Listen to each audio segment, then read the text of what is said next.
Hi guys, Lotta here, welcome back to another video of my channel. So today in the run of Halloween we're watching 5 Unsolved Mysteries Part 2.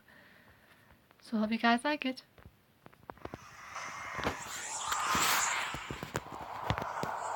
Fact, fiction yet again. I haven't seen this, by the way. 5 Mysterious Unsolved Cases, Part 2. Number 1. The Jameson Family. The first case on our list is extremely strange and still remains unexplained over 6 years later. The Jameson family, which consisted of Bobby, his wife Sherilyn, and their 6-year-old daughter Madison, went missing on October 8, 2009. The Jamesons had decided that they wanted to move out of their lakefront property to make a fresh start in a new area. On the morning of October 8th, the family traveled 30 miles from their home near Eufaula to a rural area in Oklahoma in hopes of buying a 40-acre plot of land. They drove their white pickup truck to the isolated Sans Bois Mountains, but never returned. On October 16th, the family's abandoned vehicle was found on the side of the road by a Latimer County sheriff. How did it get there? Inside the locked truck were the Jamesons' wallets, IDs, cell phones, a GPS system, around $32,000 in cash, and even the daughter's beloved dog, who was on the edge of starvation. Oh my god. Police quickly launched a huge search operation but found nothing. It wasn't until over 4 years later when they discovered the family's skeletal remains around 3 miles from where their truck was abandoned. Skeletons. An autopsy was performed, but the remains were in such a bad state that the cause of death could not be determined. It could have been a suicide. On the day before their disappearance, security cameras from their home caught the Jamesons as they loaded up their truck. Investigators claimed the pair looked as if they were in a trance-like state, walking from their house to the truck over 20 times without speaking to each other once. I wonder why. The Jamesons were also very thin and emaciated around the time they went missing, which has led to theories that the pair were hooked on crystal meth. However, police found no drugs or drug paraphernalia in the home. Months prior to the disappearance, the Jamesons had become very paranoid and told some of their friends and family that their house was haunted and explained that they had seen spirits. Bobby even informed a pastor of the spirits and had asked whether he could obtain special bullets to shoot them. No such thing. The Jamesons had both suffered with depression throughout their lives, and Sherilyn had also suffered from bipolar disorder. This photo of 6-year-old Madison was taken in the mountains and was found on Bobby's cell phone inside the truck, and is believed to be the last ever picture taken of her. The family have said that they don't believe Bobby or Sherilyn took the photo, as Madison isn't looking towards the camera, and because she appears to look terrified.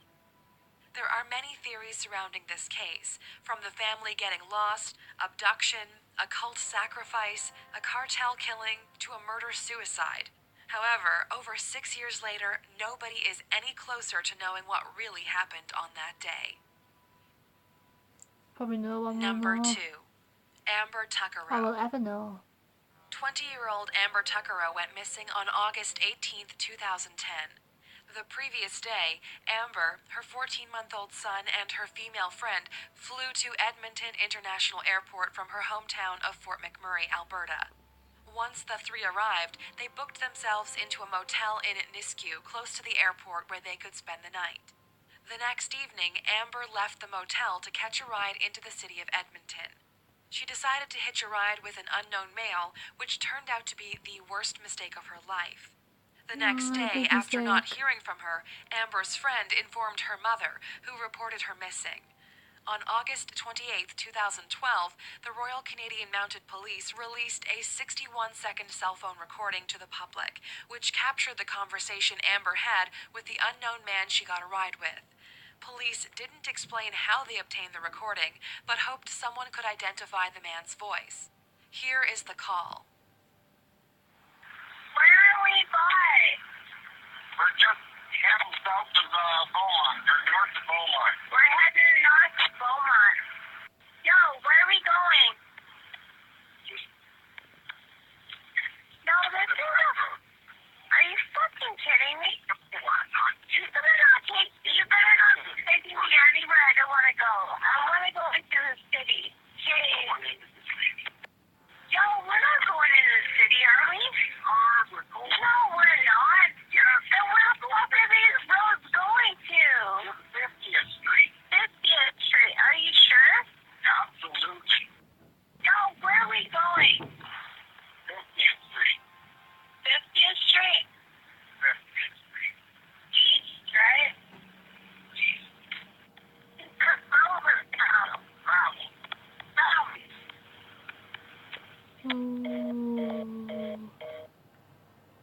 Just 4 days after the recording was released to the public, Amber's remains were found by horseback riders Oh, on a rural no. property near Leduc County. In the recording, the unknown driver claimed he was I driving don't even north. recognize his voice. However, RCMP investigators believe that instead of driving north to the city, he drove southeast along the rural roads of Leduc County. Although police released the 61-second recording, the call actually lasted for 17 minutes, which is practically the amount of time it would take to drive from the motel Amber was last seen to the location where her body was discovered. CBC News has learned that the call actually came from Amber's brother, who was locked up in the Edmonton Remand Center, where all outgoing calls are recorded. Police have said due to the recording, they have received hundreds of tips, but still have not identified the unknown driver. Number 3. Madeleine McCann. In late April of 2007, Kate and Jerry McCann went on holiday to Portugal with their 3 young children and a group of their friends. At 10:14 p.m. on Thursday, May 3rd, 3-year-old Madeleine McCann was reported missing. Portuguese police received a call claiming that the 3-year-old British girl had been abducted. Earlier that night at around 7 p.m., the McCanns put their children to bed. They say that all 3 were asleep at around 8:30 p.m. They then left the apartment and met up with 7 of their friends for dinner at a tapas You shouldn't bar, leave kids 50 yards across unsupervised. the pool from their I apartment. wouldn't do that. The McCanns say that checks were made on the kids every half an hour to make sure they were safe. At around 9:05 p.m., Jerry McCann made his way to the ground floor apartment in Praia da Luz. He says all of the children were still asleep and Madeleine was in her bed. At 9:30 p.m., one of the McCann's friends, Dr. Matthew Oldfield, checked on the children. He claims that the McCann's bedroom door was wide open, but as he heard no noise, he left without looking far enough into the room to see whether Madeleine was in bed. At 10 p.m., Kate McCann checked the apartment. She says that she noticed the children's door was open wider than she remembered it being. When she entered the room, she claims that the window shutter and curtains were wide open and that Madeleine was no longer in her bed. Kate quickly returned to the tapas bar where she began screaming that someone had taken her daughter. At 10:30 p.m., the resort activated its missing child search protocol, where 60 staff and guests, and later police, searched the resort through the night. In the first 24 hours of the investigation, many mistakes were made by police. One being the crime scene that was not fully secured, meaning around 20 people entered the apartment before it was closed off, contaminating any potential evidence. The McCanns quickly became suspects by Portuguese police, as they didn't buy their story and couldn't believe that they left their children unattended. I can't They believe theorized that there had been a tragic accident, and the parents had hid Madeleine's body and staged the abduction scene. Although they were suspects, Kate and Jerry were allowed to leave Portugal and return to the UK in September of 2007. After a year-long investigation, in July 2008, Portugal's Attorney General closed the case and the McCanns were no longer being treated as suspects. In 2013, a BBC show called Crime Watch showed a full reconstruction of the night in question and released e-fit pictures of a man that was spotted by Mary and Martin Smith from Ireland after they told police they saw the mysterious male carrying a child matching Madeleine's description at around 10 p.m., 500 yards from the McCann's apartment. They said that he was walking towards That's the definitely beach, abduction. did not look like a tourist, and did not seem comfortable carrying the child. The show also released e-fits of a group of people that were spotted near the McCann's apartment on and around the day of the disappearance. Scotland Yard have theorized that Madeleine may have disturbed a burglary. Unfortunately, there haven't been many other leads, but nearly 9 years later, the McCanns still remain hopeful that Madeleine is alive and will be found. The case still remains open. Number 4. Kaylin Lauder. 30-year-old Kaylin Lauder went missing at around 7 p.m. on September 27, 2014.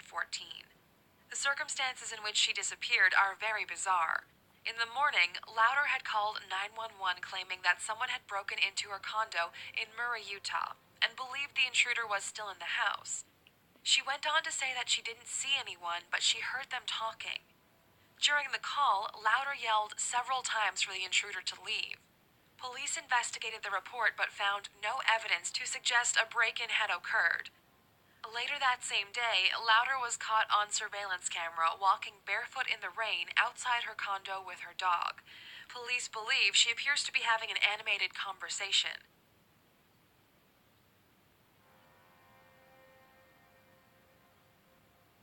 It's a very weird looking condo,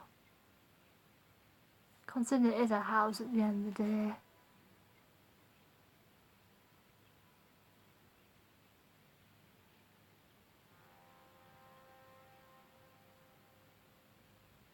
At 7 p.m., for an unknown reason, Louder began to run.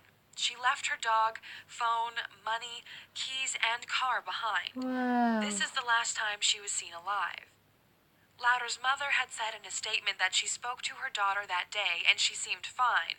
Her cousin claims that she was cleaning her condo that day and was working on her resume as she had just been let go from her job as a social worker. Her family hired a private investigator to help the search for her.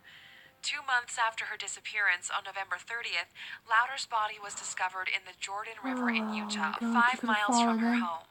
Or it could be An a autopsy was suicide. performed but could not determine how she died.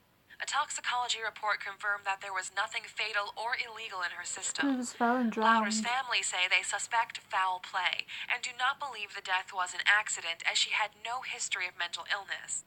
However, investigators disagree because the 911 call she made on September 27th was not the first time she had made a false claim. The previous day, she had reported a fight at a wedding that didn't happen, which has led them to believe she was showing delusional behavior. No one truly knows what happened to Kaylin Louder after she left the condo that day. Her family are still searching for answers. Everyone is, I bet. Number 5. The disappearance of Timothy J. Pitson. On the morning of May 11, 2011, Amy Joan Marie Fry Pitson traveled to the Greenman Elementary School and removed her only child from class and checked him out of the school. From there, Amy and her 6-year-old son, Timothy J. Pitson, began their unexpected 3-day road trip. Their first stop was the Brookfield Zoo in Illinois. After that, they traveled to the Key Lime Cove Resort where they spent the night. Timothy's father, James Pitson, reported his wife and son as missing once he went to collect his boy from school and found out his wife had already taken him out, which he found strange. The next day, Amy and Timothy traveled to the Kalahari Water Park Resort in Looks Wisconsin amazing, that. Dells. Surveillance from the water park the next morning shows them both waiting in line to check out. Shortly after, at around 1:30 p.m., Amy called several of her family members and friends and explained that her and Timothy were fine. At 7:25 p.m., Amy went to a family dollar store in Winnebago, Illinois, where she purchased stationery. She then traveled to the nearby Sullivan's Foods, where she was spotted once again on a security camera. This time, however, there was no sign of Timothy. Her final journey was at around 11:15 p.m., where she checked into the Rockford Inn in Rockford, Illinois. The next day, at around 12:30 p.m., she was found dead by the inn's Oh my employees. God. She had taken her own life by Oh ingesting my an God. overdose of antihistamines and had slit her wrists. Oh Amy God. left a suicide note and had sent 2 letters to her loved ones in the mail, which claimed that Timothy was safe and was taken somewhere where he will be well cared for. She also wrote that no one will ever find him, and that she can't take the risk of Jim hurting Tim because of her choices. Timothy's Spider-Man backpack, toys, and clothing were missing, as well as the clothes Amy was wearing when she checked out of the Kalahari Resort. Amy's mother has said that she did suffer with depression, but she was not a crazy why she person and committed never acted suicide. bizarrely. Timothy still remains missing as of February 2016. Oh, powerful stuff. Okay guys, if you like this video, give it a big thumbs up, and if you're new to the channel, check out my other videos and don't forget to subscribe. Bye!